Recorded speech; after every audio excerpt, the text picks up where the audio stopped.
चलो मेरे साथ। ईसा के लगभग 600 साल पहले प्राचीन मगध की राजधानी राजगृह, जिसे आज राजगीर के नाम से जानते हैं।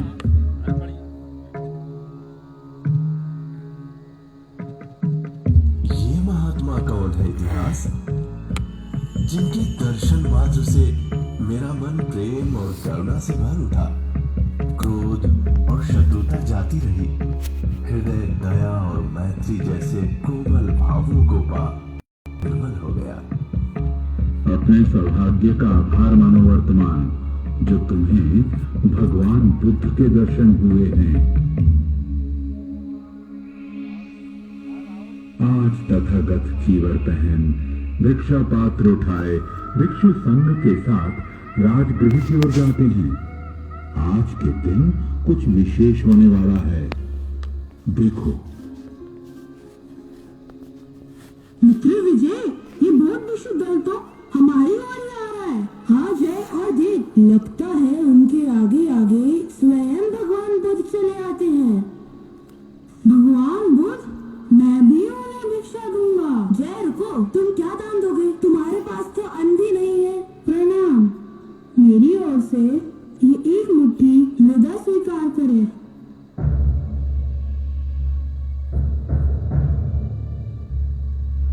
अरे ये क्या? नन्हे जय ने एक मुट्ठी मिट्टी भगवान के भिक्षा पात्र में डाल दी और वे भिक्षा स्वीकार कर मुस्कुरा दिए। परंतु क्यों? यही प्रश्न आनंद ने भी किया, जिसे सुनकर भगवान ने अपनी आंखें मूंद ली, जैसे काल के पर्दे हटा कुछ देख रहे हों। आंखें खुली और बुद्ध मुस्कुराते हुए बोले, आनंद, इस महान भिक्षा और पुण्य कर्म के कारण तथागत के परिनिर्वाण के 200 वर्ष बाद वह बालक पाटलिपुत्र में सम्राट बनेगा। वह चक्रवर्ती सम्राट मनुष्यता की भलाई के लिए मेरी अस्थियों के अवशेषों को दूर दूर तक ले जाएगा और उन पर 84,000 स्तूपों का निर्माण करेगा। वह पूरे जम्बू द्वीप को मेरे अवशेषों से सजा देगा, जिसका मनुष्य ही नहीं देवता भी आदर करेंगे। बुद्ध की वाणी सच हुई। बुद्ध के महापरिनिर्वाण के लगभग 200 साल बाद पाटलिपुत्र में दूसरे मौर्य सम्राट और सम्राट चंद्रगुप्त के पुत्र बिंदुसार के घर में एक बेटे ने जन्म लिया। पिता बिंदुसार और मां शुद्धग्रांगी के इस बेटे का नाम था अशोक। जिसके जन्म की भविष्यवाणी स्वयं भगवान करे, ऐसे पुत्र को पाकर तो सम्राट बिंदुसार धन्य हो गए होंगे। ऐसा होता तो इतिहास कुछ और ही होता। अशोक रूपवान नहीं था, इसलिए दूसरे भाइयों की तुलना में अशोक को पिता से प्रेम कम ही मिला। प्रेम के अभाव ने क्रोध को जन्म दिया। अशोक बचपन से ही क्रोध से भरा रहता था और समय के साथ वो स्वभाव से भी हिंसक होता गया।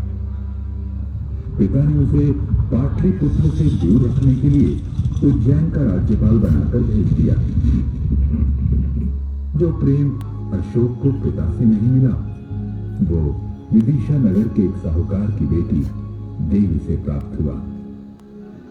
देवी से विवाह के बाद अशोक अपनी गृहस्थी और राजकाज में व्यस्त हो गया, पर सुख के क्षण अधिक नहीं थे। कुछ समय बाद तक्षशिला में मौर्य साम्राज्य के विरुद्ध विद्रोह हुआ।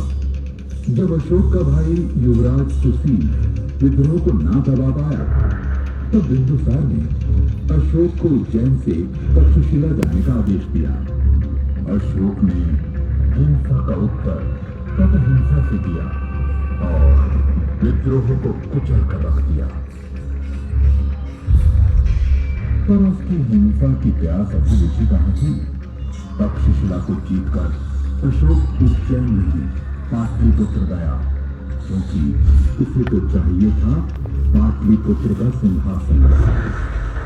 उसने एक एक कर अपने सभी भाइयों की हत्या की और पाटलिपुत्र पर अधिकार कर लिया। इस गृह युद्ध में पिता बिंदुसार की भी बलि ले ली। निरंकुश अशोक अपनी हिंसा को तृप्त करने के अवसर खोजने लगा।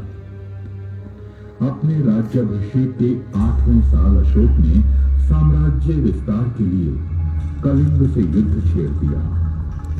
इस भीषण युद्ध में लाखों लोग मारे गए, लाखों अपाहिज हुए। कलिंग की धरती खून से लाल हो उठी। अपने सामने युद्ध भूमि में अनगिनत मृत योद्धाओं, दर्द से चीख रहे सैनिकों, लाखों मां का विलाप, हजारों विधवाओं का रोना, छोटे छोटे बच्चों का बिलखना सुन अशोक का हृदय पिघल गया। अशोक करुणा से भर उठा। याद आ गई उसे देवी, याद आ गए उसे करुणा और मैत्री से भरे बुद्ध। अब वो युद्ध का परिणाम तो नहीं बदल सकता था, पर अपना मार्ग तो बदल सकता था ना। उसी क्षण उसने संकल्प किया, कि मैंने क्या कर दिया? इस महाविनाश का कारण मैं अशोक। अब मौर्य साम्राज्य में युद्ध की नहीं, धर्म की फेरी बजेगी। मैं पश्चाताप करूंगा, धर्म का मार्ग चुनूंगा।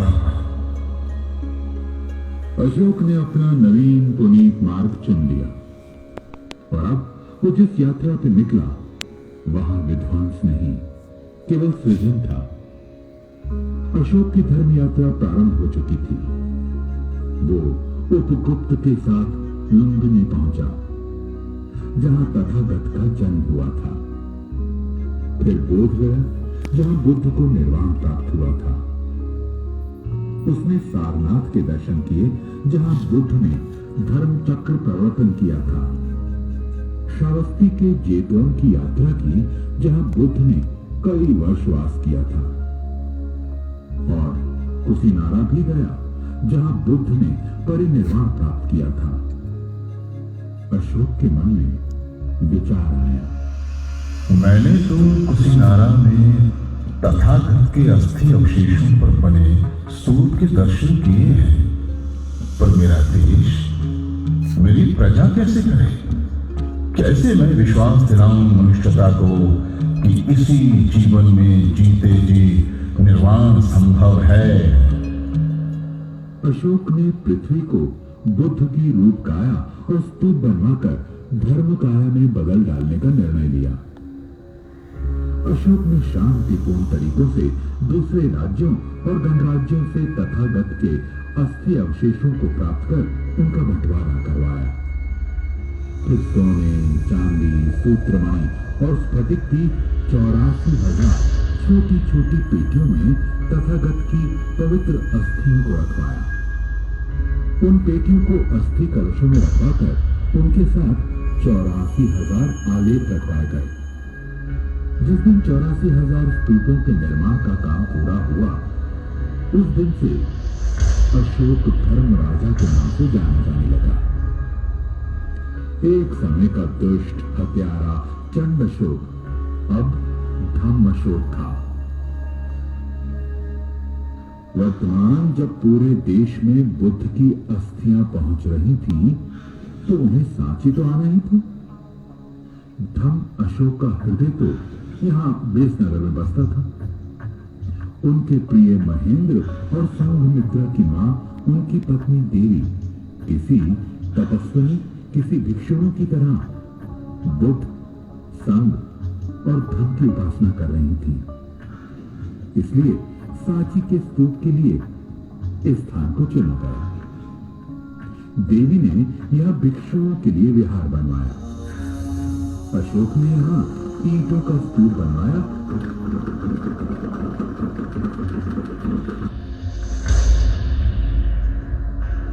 और साथ ही 42 फीट ऊंचा अशोक स्तंभ भी लगवाया। यह स्तंभ सारनाथ के अशोक स्तंभ जैसा ही था। स्तंभ पर ब्राह्मी लिपि में अशोक का शिलालेख है। सांची के आसपास अशोक ने सतधारा और सोनारी में भी स्तूप और विहार बनवाए। केवल अशोक ही नहीं, देवी विदिशा ने भी महान त्याग किए। कैसी रही होगी देवी, जिसने अपने बेटे महेंद्र को, जो भारत का सम्राट बन सकता था, 20 साल की उम्र में भिक्षु बनने दिया और 18 साल की उम्र में अपनी बेटी संघमित्रा को भिक्षुणी बनने दिया। महेंद्र और संघमित्रा के साथ तथागत की अस्थियां और स्मृतियां जम्बू द्वीप के भीतर और बाहर यात्रा कर रही थी। जब ये हो रहा था तो बुद्ध के पहले और दूसरे धर्म सेनापति को तो यहां आना ही था। पहले और दूसरे धर्म सेनापति? अब तुम किसकी कथा कह रहे हो इतिहास? अब मैं उनकी वंदना कर रहा हूं, जिनकी अस्थियां इस स्तूप क्रमांक 3 में सुरक्षित रही हैं। वे हैं सारिपुत्र और महामौद्गल्यायन। दोनों के परिवार का पीढ़ियों से मैत्री का संबंध था। दोनों एक ही दिन पैदा हुए। दोनों ने साथ साथ संजय वेलिठीपुत्र से प्रवज्ञा ली।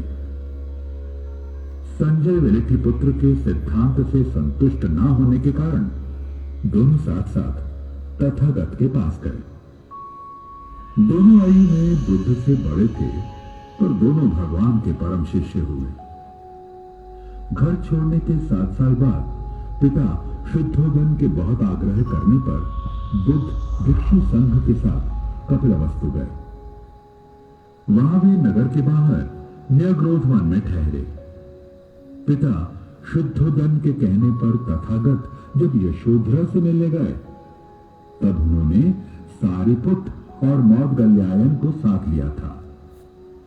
भिक्षुओं, मैं बंधुओं से मुक्त हूं, पर यशोधरा नहीं। वर्षों से उसने मुझे देखा नहीं है, इसलिए भाव के आवेग में वह तथागत को स्पर्श करे तो उसे रोकना नहीं।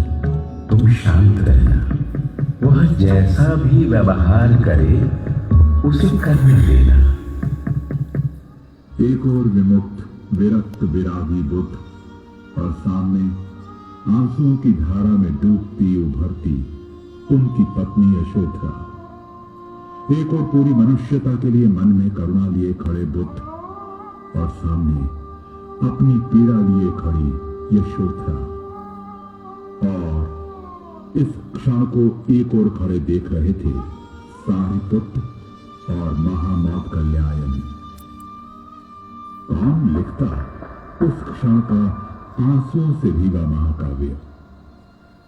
यशोधरा से मिलकर बुद्ध वापस जाने लगे, तब यशोधरा ने बेटे राहुल को अपने पिता से अपना उत्तराधिकार मांगने को कहा। 7 साल का राहुल पिता के पीछे चल दिया।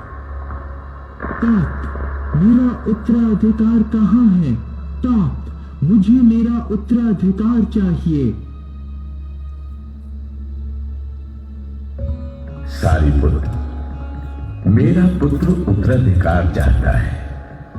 मैं उसे नाशवान संपत्ति नहीं दे सकता जो अपने साथ चिंताएं और दुख लाती है, लेकिन मैं उसे श्रेष्ठ जीवन का उत्तराधिकार दे सकता हूं।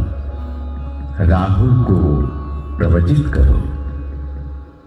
बुद्ध ने राहुल को उत्तराधिकार में धम्म का मार्ग दिया। राहुल की प्रवज्ञा में सारिपुत्र उसके उपाध्याय और महामौद्गल्यायन आचार्य हुए।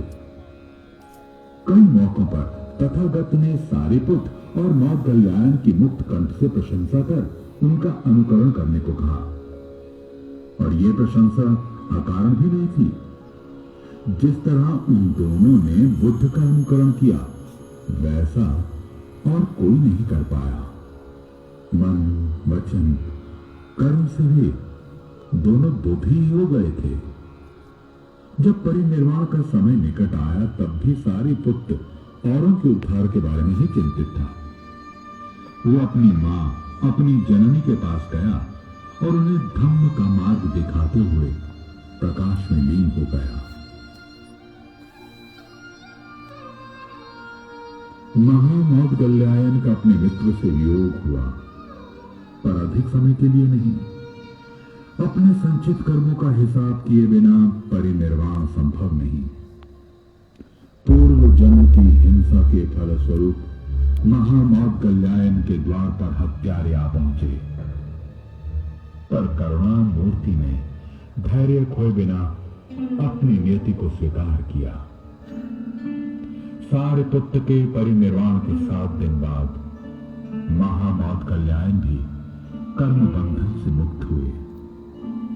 मुझे वह दृश्य आज भी याद है जब बुद्ध ने सारिपुत्र की पवित्र अस्थि अपने हाथ पर ली और भिक्षु संघ से कहा, भिक्षु देखो, महाप्रज्ञ की धातुओं को वीतराग, जितेंद्रिय, निर्वाण प्राप्त सारिपुत्र की वंदना करो।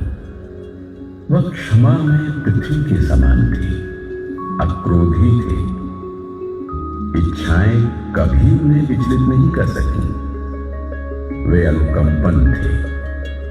उन्होंने कारुणिक निर्वाण पद प्राप्त किया है। उस निर्वाण प्राप्त सारिपुत्र की वंदना करो। तथागत ने जिन्हें जुड़वा भाई कहा, ऐसे सारिपुत्र और मौदगल्यायन की पवित्र अस्थियां आज पास ही श्रीलंका द्वारा बनाए गए मंदिर में सुरक्षित हैं, जिन्हें वर्ष में एक बार दर्शनों के लिए प्रदर्शित किया जाता है।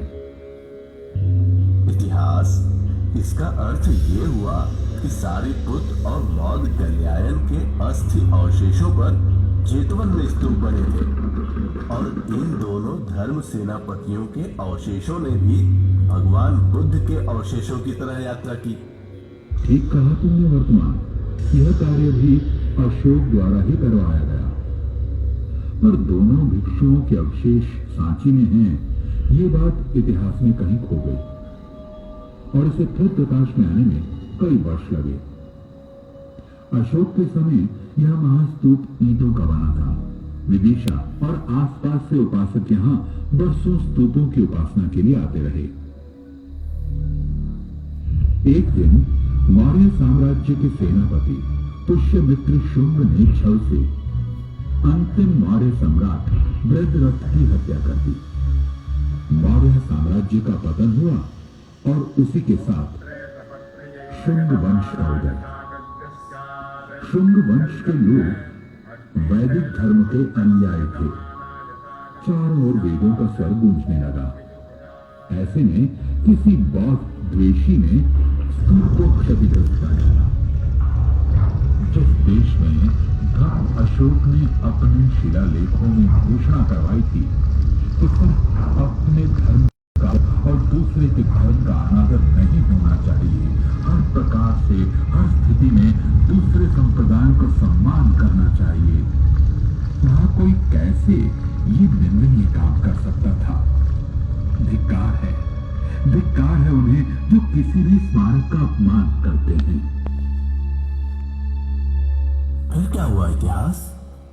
पुष्यमित्र का पुत्र अग्निमित्र, जो उस समय विदिशा देशनगर में राज्यपाल था, उसके समय में स्तूप की मरम्मत करवाई गई। उसे आकार में दुगना करवा दिया गया और पूरे स्तूप को पत्थर की पटियाओं से चुनवा दिया गया।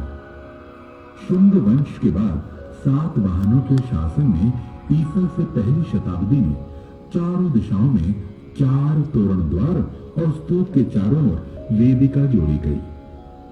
तोरण द्वारों पर जातक कथाएं, बुद्ध के जीवन की महत्वपूर्ण ऐतिहासिक घटनाएं और उसके बाद के धम्म से संबंधित इतिहास और आख्यानों को शिल्पों में उकेरा गया है। इनमें अशोक का बोधि वृक्ष का दर्शन और प्रवास भी उल्लेखनीय है। ध्यान देने वाली बात यह है कि तोरण द्वार के इन शिल्पों में बुद्ध को मूर्ति रूप में न दिखाकर सिंहासन, चक्र और पद्म चिन्ह जैसे प्रतीकों में दिखाया गया है। गुप्त सम्राट वैष्णव धर्म के समर्थक थे, पर उनके शासन में सांची और कला का विकास हुआ। गुप्त काल में स्तूप के पास कई मंदिर और विहार भी बने। 7वीं से 12वीं शताब्दी तक मंदिर और विहारों का निर्माण होता रहा और वैदिक धर्म और बुद्ध धर्म साथ साथ पनपते रहे। साम्राज्य बदलते रहे पर साथ ही बदलती हुई राजनीति से अप्रभावित निरंतर समृद्ध होती रही। 14वीं शताब्दी के बाद सांची वीरान हो गया। सन 1818 में सांची प्रकाश में तब आया जब जनरल टेलर ने सांची के खंडहरों को ढूंढ निकाला। खंडहरों के प्रकाश में आते ही सांची खजानों की खोज करने वाले शिकारियों और उत्साही पर अप्रशिक्षित पुरातत्व शास्त्रियों का शिकार स्थल बन गया। स्मारकों में छिपे रहस्यों को ढूंढने और छिपे खजानों को लूटने की चाह ने सांची के स्मारकों को बड़ा नुकसान पहुंचाया। 1851 में सर अलेक्जेंडर कनिंघम और कैप्टन एफ.सी. मैसी द्वारा कई स्मारकों की खुदाई करने की जल्दबाजी ने भी स्मारकों के नुकसान और लूट में योगदान दिया। हालांकि वे स्तूप क्रमांक 2 और 3 से अवशेषों की पहचान हुई। हाँ, दोनों मित्र जन्म में साथ रहे, जीवन में साथ रहे, परिनिर्वाण में साथ रहे और स्तूप में भी साथ साथ रहे। दाएं और बाएं जैसे दोनों बुद्ध के दाएं और बाएं रहा करते थे। सांची के पास सतधार के स्तूप में भी इस प्रकार सारिपुत्र और महामौदगल्यायन के अस्थि अवशेष मिले।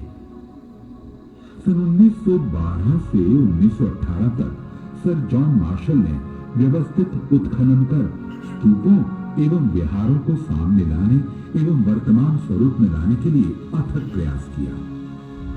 इतिहास पर यहाँ स्तूपों के साथ साथ मंदिर भी तो है। मंदिर भी तो धर्म का ही मार्ग दिखाते हैं वर्तमान, और एक दूसरे के धर्म का आदर करना ही सहिष्णुता है। आज सांची में 3 स्तूपों सहित लगभग 50 स्मारक हैं। इतिहास के अलग अलग कालखंडों में समन्वय और सहिष्णुता, यही तो सांची और भारत का दर्शन है। मेरा कार्य पूरा हुआ और मुझे लौटना है वहां जहां बुद्ध और उनके धम्म सेनापति सारिपुत्र और महामौदगल्यायन तथागत के अग्र शावक और अग्र शाविकाएं धम्मोपासक अपने कदमों के निशान छोड़ गए हैं। मेरा यही संदेश है तुम्हारे लिए और उन सब के लिए जिन तक मेरी आवाज पहुंच रही है। आप लोग बुद्ध, संघ और धर्म की महान परंपरा के उत्तराधिकारी हो। आप खुद निर्णय लो, आपको देश, कलह, पीड़ा और युद्ध का रास्ता चुनना है या प्रेम, करुणा, निर्वाण सिखाते बुद्ध का। आपका संसार कैसा हो, अब ये आप ही के हाथों में है।